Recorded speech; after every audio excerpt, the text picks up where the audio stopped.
On the afternoon of the 23rd of May, 2023, a 24-year-old man named Marvin Oraiha pulled into his driveway in Elizabeth Hills, a quiet suburb in Sydney's southwest, and was shot 4 times before he could open his door. The man who ordered it was already inside a maximum security prison. The victim, before the investigation, before the task forces and the ballistics reports, and the chain of custody documentation that would eventually fill an entire legal proceeding, 24-year-old man, living an ordinary life in an ordinary suburb, and understanding who he was matters before anything else in this story. Marvin Oraiha was not a figure in the Sydney underworld in any formal sense. He was not a patched member of any organization. He held no rank, no territory, no official standing in any of the criminal structures that law enforcement agencies spend years mapping. To the people who knew him through daily life, the neighbors on Hertfordshire Street, the people he passed in the driveway or the parking lot, or the aisle of whatever shop he happened to be in, he was unremarkable in the way that most people are unremarkable. Polite enough to acknowledge when you walked past, present without drawing attention, going about the kind of life that a man of 24 usually goes about in a suburb built for families. He had a girlfriend. He had people who cared about him. He had a driveway he came home to every day and had no particular reason to believe was dangerous. What police understood about him was narrower and more significant than what his neighbors understood. Investigators had him described as someone who moved in circles that were adjacent to organized violence without being a functional part of it, a person whose name appeared in proximity to names that carried weight, without that proximity constituting membership, participation, or culpability in any documented sense. In the operational logic of the criminal networks operating through Sydney's southwest at the time, that distinction mattered very little. The geography of organized crime in that period was not one in which the precise degree of a person's involvement determined whether they became a target. What determined that was the message their death would send, the relationship it would sever, the signal it would deliver to the people it was actually intended for. Marvin Oraiha was 24 years old, living in a suburb where nothing of consequence typically happened, and he became a target because of what his death would communicate inside a world he occupied only at its edges. The morning of May 23rd was unremarkable in every outward sense. He left home with his girlfriend and traveled into the city. They spent time at Westfield Pitt Street Mall in the CBD, one of Sydney's busiest shopping centres, walking through the kind of Tuesday crowd that fills every major retail space in every major Australian city. CCTV footage captured them moving through the centre together, relaxed and unhurried, shopping in the way that people who have no reason for alertness tend to shop. What the same footage showed, once investigators had reason to look closely at the background rather than the foreground, was something different entirely. 2 men, carrying nothing, buying nothing, their eyes consistently returning to Marvin, while their hands returned consistently to their phones. They weren't following at a distance that would be noticeable to anyone, not specifically looking for it. They were maintaining the kind of professional surveillance interval close enough to hold visual contact, far enough back to avoid triggering discomfort that does not emerge from instinct. Every time Marvin changed direction, they changed direction. Every few minutes, one of them would tap a message into a phone, not in the distracted half-attention of someone checking notifications, but in the short, purposeful way of someone relaying a position update to a third party. Someone, elsewhere, was coordinating their movements in real time. Whether Marvin felt any of this is a question that has no answer. The footage doesn't show him checking over his shoulder or changing pace in ways that suggest awareness. He and his girlfriend left the mall in the early afternoon and drove home. She passed the driveway at 4 p.m. and continued on. He turned in at 4:02. The operation. To understand the scale of what investigators were eventually required to reconstruct, it is necessary to walk through the timeline of May 23rd in the detail that the task force ultimately established, because the coordination of the day's events is the clearest evidence of what they were actually dealing with. By 1:10 inches the afternoon, the watchers were already positioned inside Westfield Pitt Street Mall and had been transmitting location updates for an indeterminate period before that timestamp was established from call records. The messages were short and frequent in the pattern, consistent with position reporting rather than conversation. Someone receiving those messages was translating them into operational decisions in real time, adjusting timing, confirming readiness down the chain, managing multiple moving components from a position that investigators would not identify for more than 2 years. At 3:00 the afternoon, a black Mercedes pulled into Edensor Park, a residential area roughly 10 minutes from Elizabeth Hills. It met a dark Toyota Kluger. The interaction lasted only seconds. No conversation was recorded. Cameras at the location did not capture faces at a useful resolution. Investigators would later allege that this meeting was the transfer point for the murder weapon, a bag changing hands between 2 vehicles in a quiet suburban street. The gun pre-positioned close to the target's home hours before the killing was due to occur. This kind of pre-positioning is not improvisation. It requires that the weapon has been sourced, transported, and placed in proximity to a target whose routine has been observed in enough detail that the operational window can be planned around it. The gun did not arrive in Edensor Park on a Tuesday afternoon by accident. At 3:35 the afternoon, traffic cameras on Eber Avenue captured the same black Mercedes alongside a white Audi. The vehicles were stationary beside each other for a matter of seconds before the Audi pulled away in the direction of Elizabeth Hills and the Mercedes turned the other way. The trail split deliberately, a standard technique in organized criminal operations for exactly the reason investigators understand it to be. Because a vehicle that departs a scene heading in the same direction as the one that matters creates a coherent surveillance picture that the decoy is specifically designed to disrupt. Investigators would spend considerable time determining which direction actually mattered.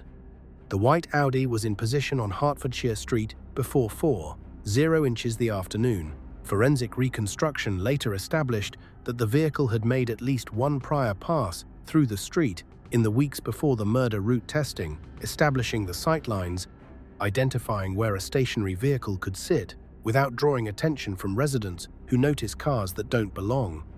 The engine was running when Marvin turned into his driveway.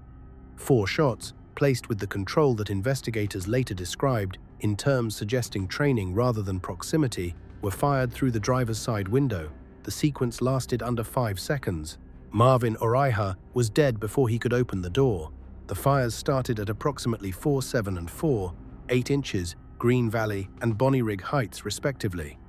Both vehicles had been stolen weeks earlier and stored during the intervening period, not left in proximity to either location in a way that might attract notice, but warehoused somewhere and moved only when needed. Both had their number plates replaced twice on the day of the murder. The accelerant used to ignite them had been purchased in cash from 3 different service stations across Sydney's southwest, spread across separate transactions on separate days, specifically to avoid the purchase pattern that a single large acquisition would create in financial records. When forensic teams examined the wreckage, they were not working with the kind of evidence a fire that starts accidentally or carelessly produces. They were working with the residue of a cleanup protocol that had been designed with the same deliberateness as every other component of the day. One detective, quoted without attribution in subsequent investigative reporting, from the first phone tap at 1:10 the afternoon to the last fire at 4:08, the entire operation had run for less than 3 hours and had produced, in those 3 hours, not a single visible deviation from what was evidently a predetermined plan. In 15 years of organized crime investigation, the detective said, he had encountered perhaps 2 or 3 operations that ran this cleanly against a human target. That assessment was significant, not as hyperbole, but as a baseline for what the task force was about to be asked to reverse engineer.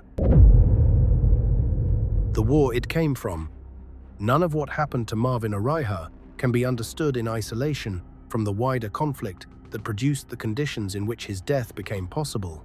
Between 2020 and 2023, more than 20 murders shook Sydney's southwest in a sustained campaign of organized violence centered on an ongoing territorial conflict between the Comanchero Motorcycle Club and the Alameddine criminal network. This was not a feud in the conventional sense of the word, not a dispute between individuals that escalated into recurring violence, but a structured, economically motivated war over control of drug distribution corridors and the territories through which they ran, fought according to the operational logic of organizations that treat retaliatory killing as a business tool and measure success in the same terms a market analyst would: territory held, rivals neutralized, message delivered to competitors. Every killing had a function. Every function had a logic that made sense inside the calculus of the conflict, even when that logic was invisible to the world outside it. The 27th of June, 2023, 1 month after Marvin's death, Alan Meehan, a senior Comanchero figure, was shot dead in Bondi Junction in the middle of the day, in a public space, in front of bystanders who had no framework for what they were witnessing. The brazenness of the killing was not incidental, it was the point. A public execution in daylight, in a busy Sydney suburb, carries a communication value that a killing in a private or industrial setting does not. It tells everyone watching, including the people the message is actually for, that the people who carried it out are not concerned about witnesses, not constrained by the presence of ordinary people going about their day, not operating within any of the limits that normally create deterrence. In the language of this kind of conflict, that is not recklessness. It is a deliberate statement of capacity. Law enforcement's response to the broader conflict had been substantial and ongoing throughout this period. Task Force Magnus had been established specifically to address the escalating gang violence, committing hundreds of officers, expanding surveillance operations, running warrants and raids across the Southwest with a regularity that reflected both the seriousness of the threat and the difficulty of suppressing it. Then, in 2024, Operation Morpheus coordinated a cross-border action spanning Australia and New Zealand, targeting the Comancheros' financial infrastructure, arms supply networks, and organizational presence in both countries. 33 arrests, millions in seized assets, weapons confiscated across multiple jurisdictions. Federal intelligence emerging from that operation produced information about the scale of what investigators were actually dealing with: firearms sourced through Turkish networks, money laundered through accounts connected to Vancouver, operatives moving through Auckland, safe houses maintained in 3 countries. This was not a regional motorcycle club running local drug distribution. It was a transnational criminal enterprise managing international supply chains. And understanding that scale is essential context for understanding both why Marvin Oraiha's murder was possible and why it took 865 days to fully account for. Strike Force Hackenberg.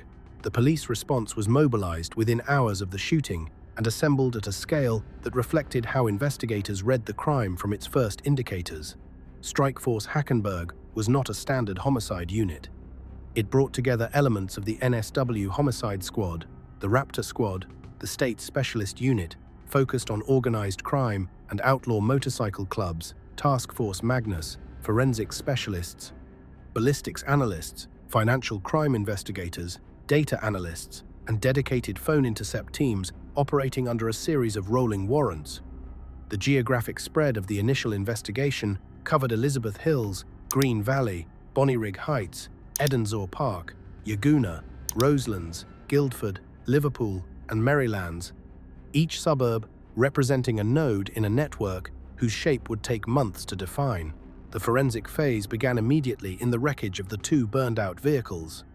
Recovery of biological material from fire-damaged metal is painstaking work that produces partial, degraded results rather than the clean, actionable evidence that fire is designed to eliminate, but partial and degraded is not nothing. From the charred frames of both vehicles, analysts recovered degraded DNA fragments, identifiable traces of the specific accelerant compound used, and portions of phone components that data recovery specialists subjected to forensic extraction. From those fragments came the first threads of a case. The CCTV reconstruction phase ran simultaneously and consumed a disproportionate share of early task force hours. Sydney's camera infrastructure across the southwest is extensive without being comprehensive, which means the process of building a vehicle movement timeline through publicly available footage is one of volume management as much as technical analysis. Investigators identified frames showing the black Mercedes, the dark Toyota Kluger, and the white Audi at various points across the day, cross-referenced plate data against known stolen vehicle reports from the preceding weeks, and began building backward through the city's camera network to establish where those vehicles had been before 1:10 inches the afternoon. The number plate switches created gaps in that reconstruction. but every camera frame showing any of the plates legitimate or substituted added a data point, and data points in sufficient quantity eventually converge into routes. The phone intercept phase operated under the legal authority of warrants, connecting numbers identified through the vehicle analysis and early witness contacts. What investigators were looking for short, purpose-specific messages between multiple parties during a compressed operational window was consistent with what the analysis eventually produced. Although the encryption layers on most of the communication required specialist decryption work and, in some cases, international legal assistance, the phones used by the principals in the operation were not standard commercial devices. They were modified handsets running encrypted communication platforms specifically designed to resist the kind of intercept operation that investigators were running, a technology adoption that has become standard across sophisticated Australian criminal networks over the preceding decade, and that has fundamentally changed the resource requirement for this kind of investigation. Financial investigators entered the case in its early weeks, with warrants covering accounts identified through the vehicle and phone analysis. The first transfers they could document connected to payments that investigators believed were operational in nature, funding for vehicles, for the weapon, for the people who carried out specific roles. What those initial transfers revealed about the network's financial architecture was that the money did not flow in simple, traceable lines. It moved through intermediate accounts, through transfers structured to stay below reporting thresholds, through connections to accounts in other jurisdictions. Full financial reconstruction would take considerably longer than the operational reconstruction, and would ultimately produce evidence stretching into activity across 3 countries. In July 2023, 2 months after the murder, Strikeforce Hackenberg moved on its first arrest. A 22-year-old man from Edensaw Park was taken into custody at dawn and charged with murder, car theft, and participation in a criminal group. Simultaneous raids across 6 suburbs produced what investigators described as an inventory of active criminal infrastructure: ammunition, gel blasters, tasers, burner phones still in original packaging, cloned number plates, rubber-banded cash, and materials consistent with ongoing rather than historical criminal operation. More arrests followed across the subsequent months, 4, then 5, then 6, each one adding another segment to the organizational map investigators were assembling. But even with 8 people charged, the task force knew the architecture was incomplete. Every thread they pulled eventually led to communications that originated somewhere they hadn't accounted for. Someone had designed this machine, and that someone, the evidence was beginning to suggest, was not on the street. The architecture of a hit. By the time the investigation had produced 8 arrests, enough of the organizational structure had been mapped to understand it in functional terms. 7 distinct roles had been identified in the planning and execution of Marvin's murder, each serving a specific purpose within a hierarchy constructed to allow the whole to function without any single part being able to identify or implicate the whole. The first layer was surveillance. The men in the mall on the morning of May 23rd were executing a specific function in a larger plan: observe the target, report his position in real time, confirm the activation of the operational window when the target began moving toward the location where the killing was scheduled to occur. The discipline with which they maintained their surveillance interval at Westfield Pitt Street Mall, 2 men holding visual contact with a target in a crowded shopping center across several hours without triggering his awareness, was not something that emerges without either training or accumulated experience. The second layer was logistics. The vehicles had to be sourced, stored, modified, and positioned without creating a visible trail. The weapon had to be acquired through channels that connected to the criminal market without connecting to the specific operation, transported to the pre-positioning point without creating a transaction record, and transferred to the person who would use it without that transfer being observed or documented. The accelerant had to be purchased in a pattern that would not register in financial records. These are not tasks a single person executes across a single day.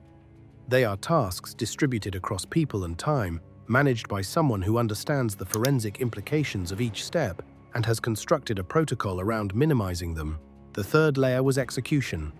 The shooting itself, 4 rounds, fired through the driver's side window of a vehicle that had just entered a residential driveway, was carried out with the control and brevity that investigators associate with people who understand that speed in a confined window is the difference between a successful withdrawal and a situation that produces evidence. The shooters were gone before any neighbor who heard the shots had processed what the sound was. The fourth layer was containment, the function most critical to the investigation's eventual trajectory.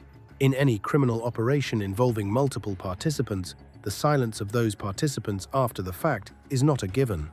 People talk under interrogation pressure.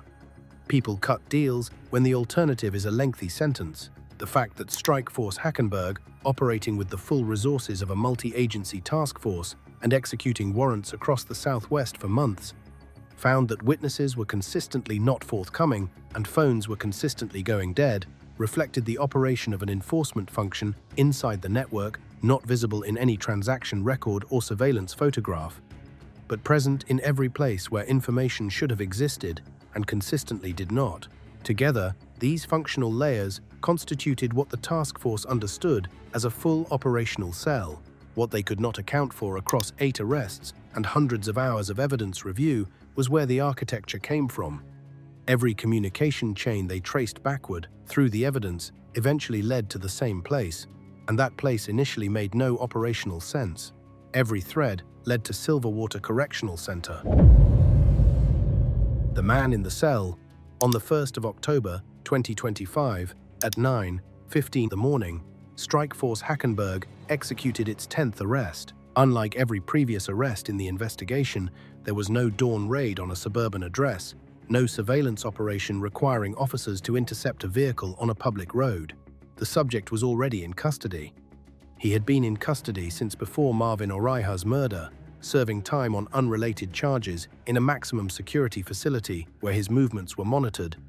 His communications were subject to restriction and supervision, and his access to the outside world was filtered through the legal and procedural constraints that incarceration is designed to impose. His name was Tuifua Vilena Koloamatangi. He was 29 years old.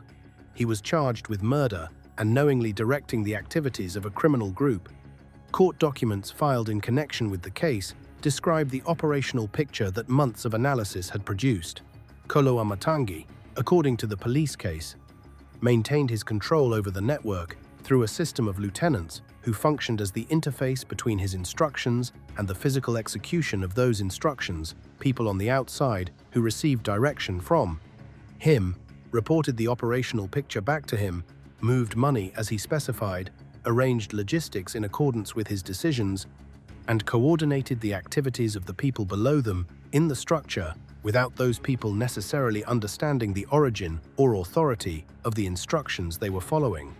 The communication ran through prison phones subject to monitoring protocols, through encrypted devices that investigators believe were introduced into the facility through channels that circumvent standard reception procedures, and through in-person visits where conversation was conducted in ways designed to create deniability about specific instruction giving. Messages recovered from seized phones, according to investigators, connect the planning of the murder to decisions made in the facility. Target identification, vehicle sourcing authorization, weapon procurement approval, timing coordination, the final green light. It is important to be precise about what has been established in law and what remains subject to the legal proceedings still ongoing. Koloamatangi has been charged. The full evidentiary case has not yet been heard to conclusion. Every person charged is entitled to the presumption of innocence, and the specific factual determinations about his role in these events will be made by a court. What the investigation established, and what the charges reflect, is the allegation that a man under 24-hour correctional surveillance, physically confined and legally removed from society, continued to exercise the kind of operational authority over a criminal network that produced a meticulously planned daylight execution in a Sydney suburb. At Burwood Local Court, bail was refused without extended deliberation. Koloamatangi remained in custody, now facing proceedings on the new charges alongside the sentence he was already serving. The system question. In the public understanding of organized crime, incarceration functions as a form of excision, the removal of a dangerous person from the network in which they operate, which disrupts that network's capacity to function. The logic is straightforward. If the person who issues instructions is no longer accessible to the people who execute those instructions, the instructions stop. The network degrades. The violence decreases. There is substantial empirical support for this model in certain criminal contexts, particularly in organizations where authority is concentrated in a small number of individuals whose personal presence is essential to the daily functioning of the enterprise. What the Oraiha investigation exposed, and what organized crime analysts who work the Sydney underworld have argued in various forms for years, is that sufficiently sophisticated criminal organizations plan for leadership removal in the same way that legitimate institutions plan for executive succession. The network that investigators mapped across the Hackenberg investigation was not constructed around the assumption that its senior authority figures would always be physically present and accessible. It was constructed around the assumption that they might not be, and it distributed function, information, and operational capacity in ways that allowed the organization to continue executing complex operations during periods when those figures were unavailable in the conventional sense. A prison sentence, in this model, is not a disruption. It is an inconvenience that the architecture was designed to absorb. That architectural sophistication did not emerge from genius.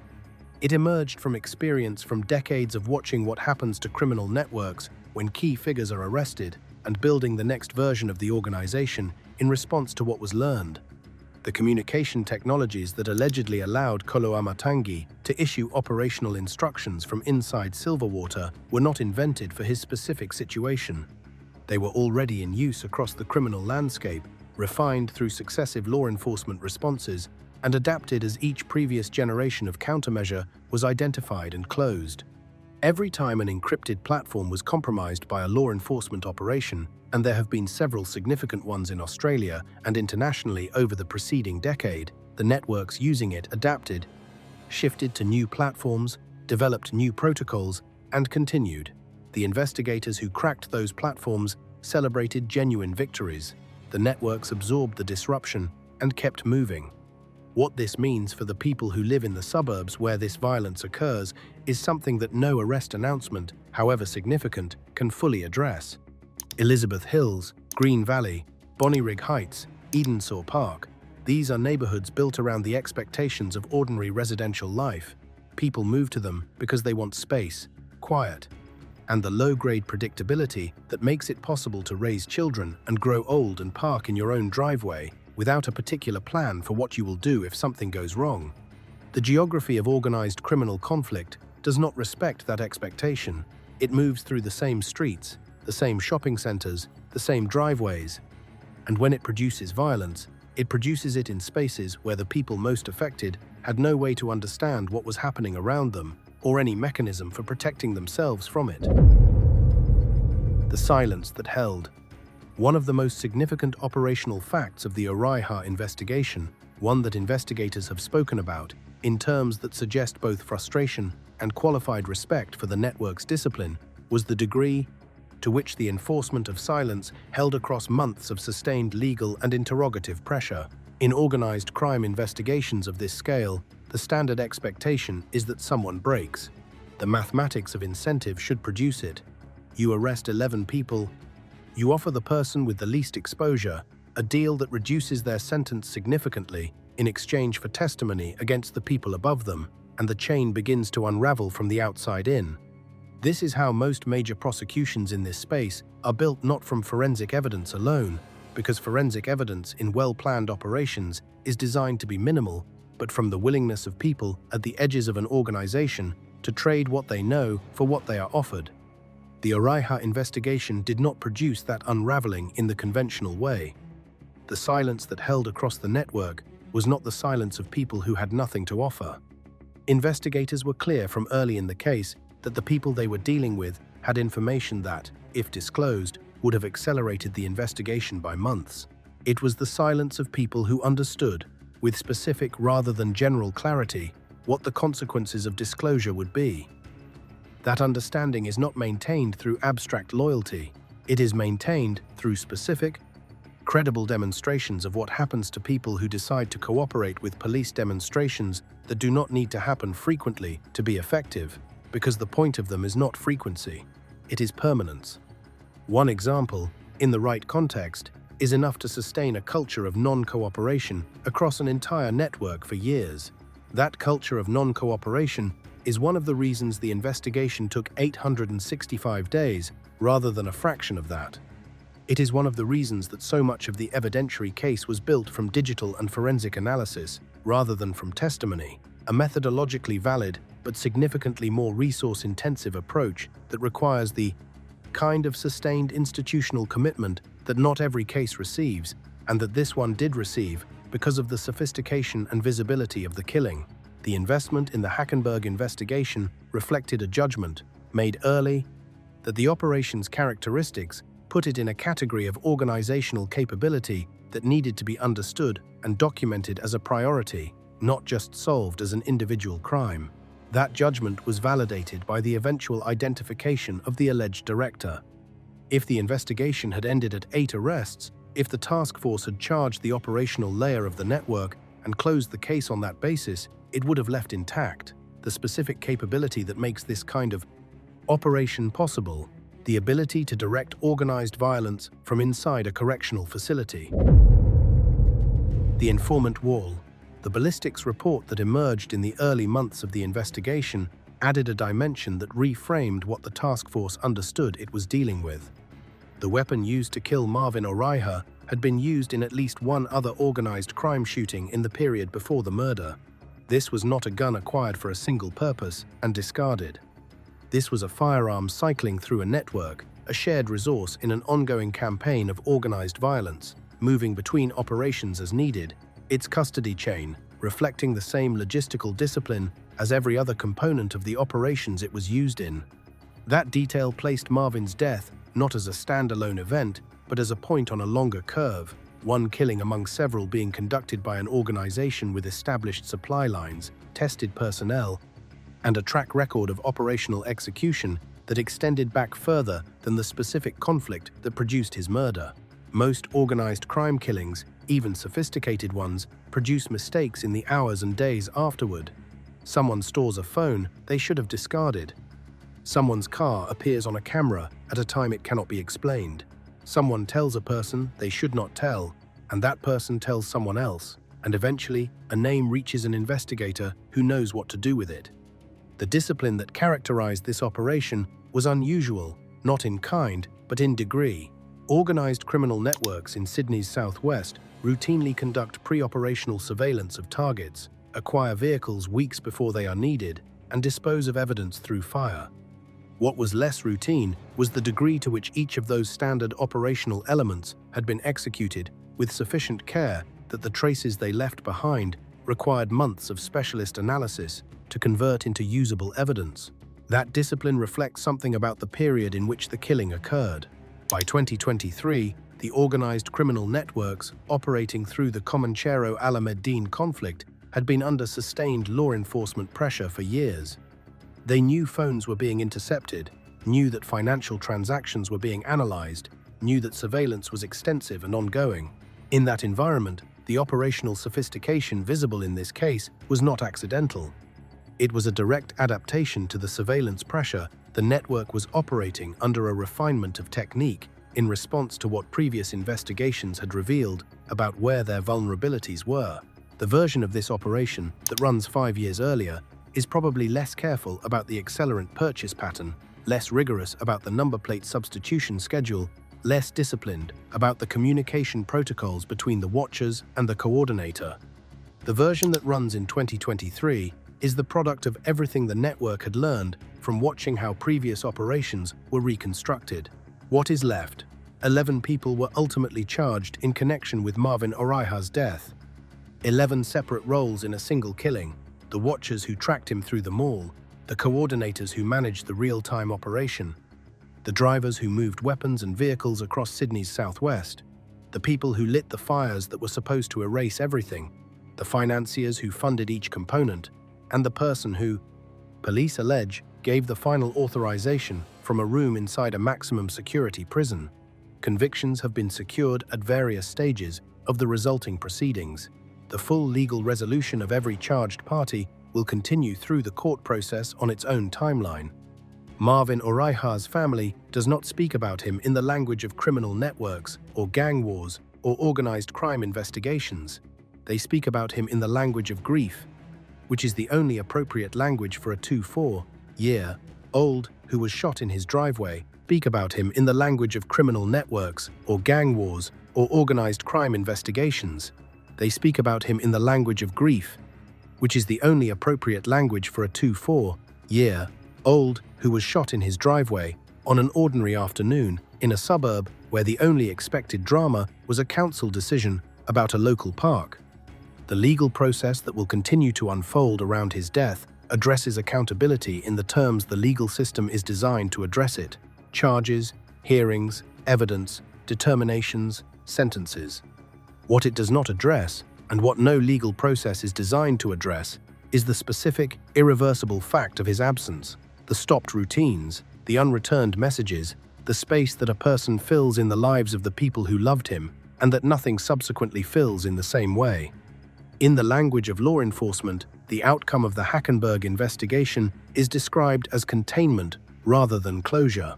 The network that produced Marvin's death has been substantially disrupted. Key figures are in custody.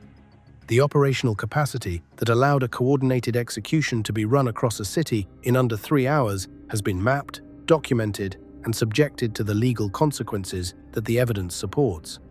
But the conditions that produced the network, the territorial conflict, the drug economy it was built around, the organizational sophistication that allowed it to function despite years of law enforcement attention, have not been resolved by any of those arrests. They have been pressured. Task Force Magnus and Operation Morpheus continue to operate. The disruption is ongoing, and ongoing disruption is a real and significant achievement in this kind of environment. It is not the same thing as the network not existing anymore. One detective involved in the investigation, speaking off the record, was asked whether the conclusion felt like closure. "It isn't closure," he said. "It's containment." The network still breathes. Hierarchies reshuffle. New people step into vacated roles. Every arrest buys time. Every conviction clears a chapter. But the story does not end. It pauses. The driveway on Hertfordshire Street is quiet now. The street looks the same as any other residential street in Sydney's southwest: trimmed hedges, cars in driveways, the sound of children after school. Whatever happened there is not visible to someone driving past it today, and the suburb does not carry any outward sign of what was done in it. That is how ordinary places absorb extraordinary events. They continue. The routines of daily life reassert themselves. The infrastructure of normality does not stop operating because something happened once that was not normal. What continues alongside it, less visibly, is the investigation's legacy, and the institutional knowledge, developed over 865 days of tracking an operation as sophisticated as this one, which does not disappear when the case is charged. It informs the next investigation, the next warrant application, the next analysis of how an encrypted communication platform is being used to coordinate violence. Every major organized crime operation that is fully reconstructed from the evidence it tried to destroy makes the investigative infrastructure stronger. The networks adapt. The investigators adapt to the adaptation.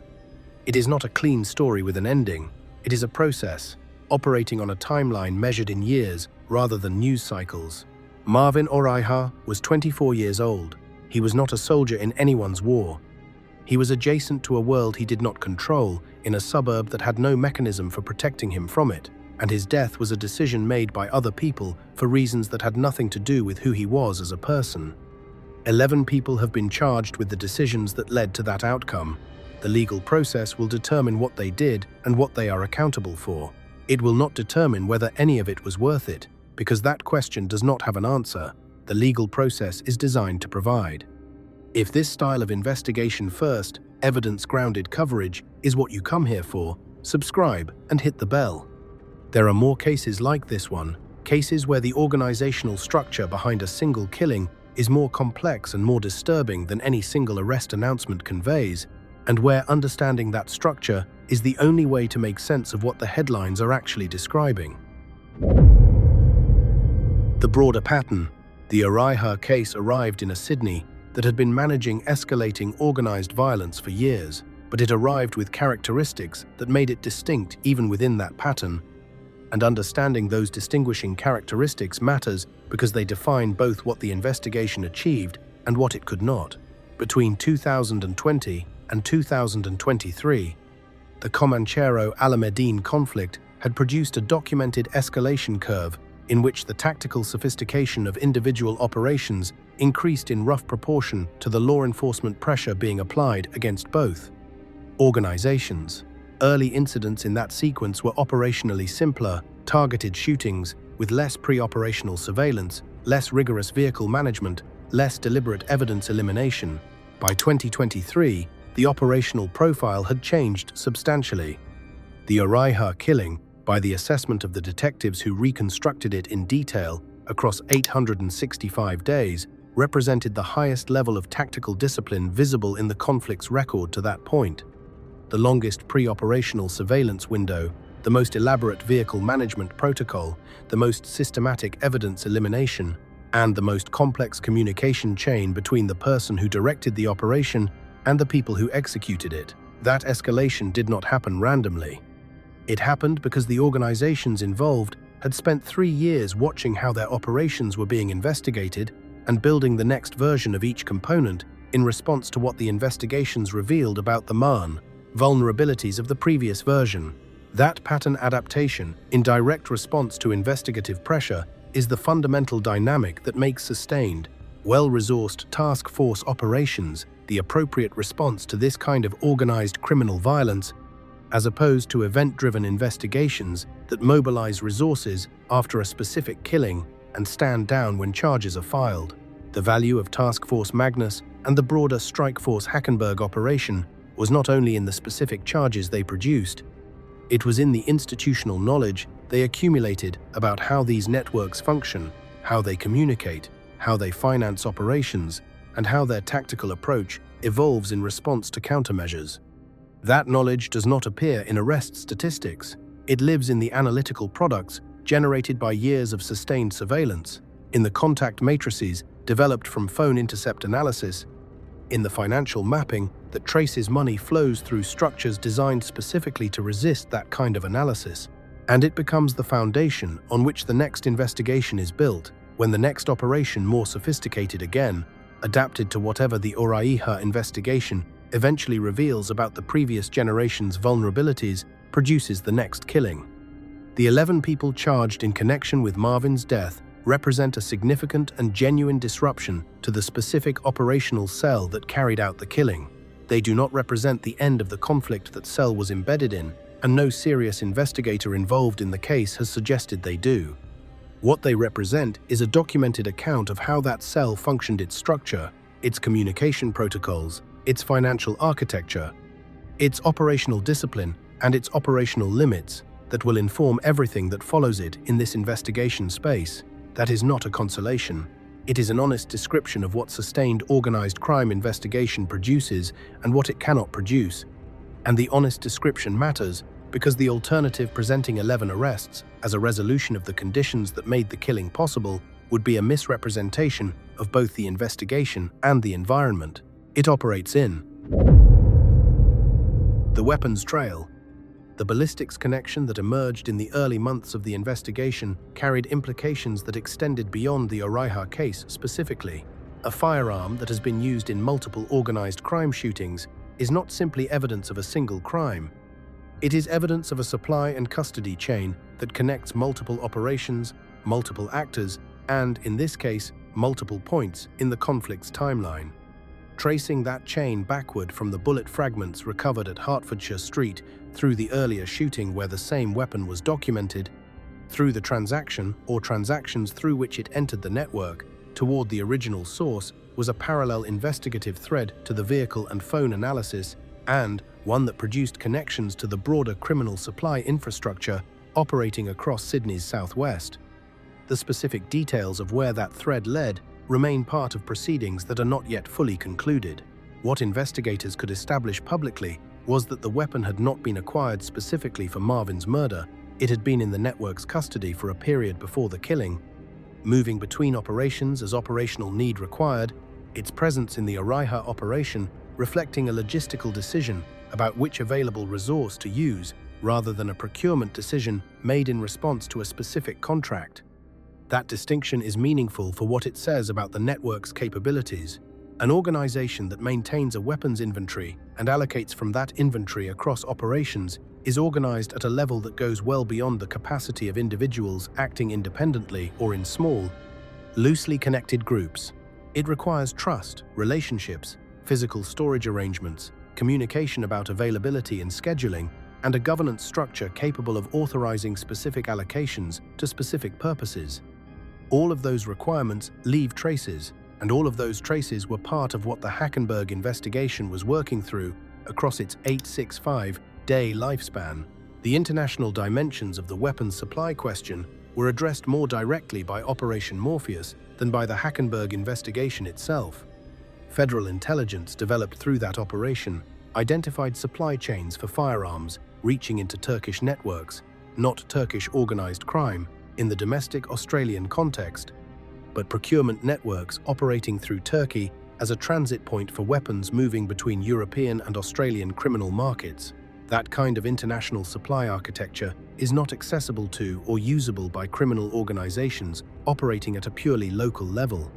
It is accessible to organizations with the financial resources to pay for international procurement, the connection networks to identify and approach foreign suppliers, and the logistical capacity to manage the transit of weapons through multiple jurisdictions without generating the kind of customs and border detection event that collapses the operation. The presence of that supply architecture in the background of the Comanchero-Alameddine conflict is part of what makes the transnational framing accurate rather than rhetorical. These were not Sydney suburbs gangs with Sydney suburb resources. They were Australian nodes in international criminal networks with international supply capabilities, and understanding the killing of Marvin Oraiha in its full context requires holding that scale in mind alongside the specific, local, intimate details of what happened on Hertfordshire Street on a Tuesday afternoon in May. What the investigation built. In 865 days, Strikeforce Hackenberg executed over 100 warrants.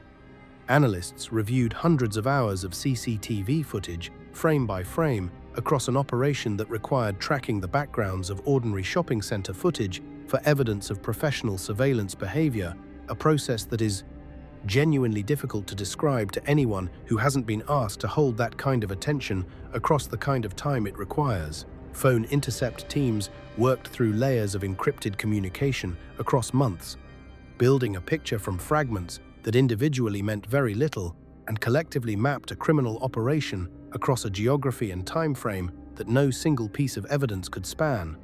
Financial investigators traced money flows backward through account structures specifically designed to resist that kind of reconstruction, finding connections to offshore accounts and international transactions that reflected not a local criminal enterprise, but a node in a wider international network.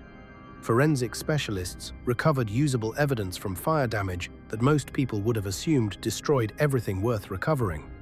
Law enforcement agencies at the local, state, and federal level coordinated across jurisdictions in ways that are formally mandated but practically difficult, sharing information, aligning warrants, and managing a case that touched more geography and more institutional territory than any single agency could have covered alone. The institutional knowledge generated by that process does not disappear when the last warrant is executed or the last charge is laid. It informs the next investigation, the next warrant application, the next analysis of how an encrypted communication platform is being exploited by a criminal network to coordinate operations across a city. Every time a sophisticated organized crime operation is fully reconstructed from the evidence it tried to destroy, the investigative infrastructure gets stronger in specific and measurable ways. Analysts know what to look for in future CCTV reconstructions because they have now mapped what professional surveillance behavior looks like on a shopping center camera. Phone intercept teams know what communication patterns to prioritize because they have now seen what real-time operational coordination looks like in encrypted traffic. Financial investigators know which account structures to flag because they have now traced the specific architecture used to fund this operation through to its origins. The networks adapt to that accumulated knowledge. The investigations adapt to the adaptation. That is the actual dynamic, operating beneath and alongside the news cycle of arrests and charge sheets and court dates on a timeline that measures relevance in years rather than weeks. Marvin Oraiha deserved better than to become a case study in how organized criminal networks function in contemporary Sydney. He was 24 years old. He was in his own driveway. He had a phone in his hand with a message he never sent. None of what happened to him was about him in any meaningful personal sense. It was about the world around him, about a conflict he did not start and did not have the standing to resolve, about a decision made by someone sitting in a prison cell who calculated that his death served a purpose and gave an instruction accordingly. 11 people have been charged with the chain of decisions and actions that produced that outcome. The legal process will do what the legal process does. It will not undo what was done on Hertfordshire Street. It will not give back what was taken. What it will produce, at minimum, is a public record that says the people responsible were identified, charged, and held to account, that the 865 days of work was not wasted, that the institutional commitment was sustained, that the architecture of the operation was understood well enough to connect it to the person who allegedly designed it from inside a prison cell. That has to count for something. In a world where these operations are specifically designed to prevent that outcome, the fact that it happened at all is the thing worth understanding.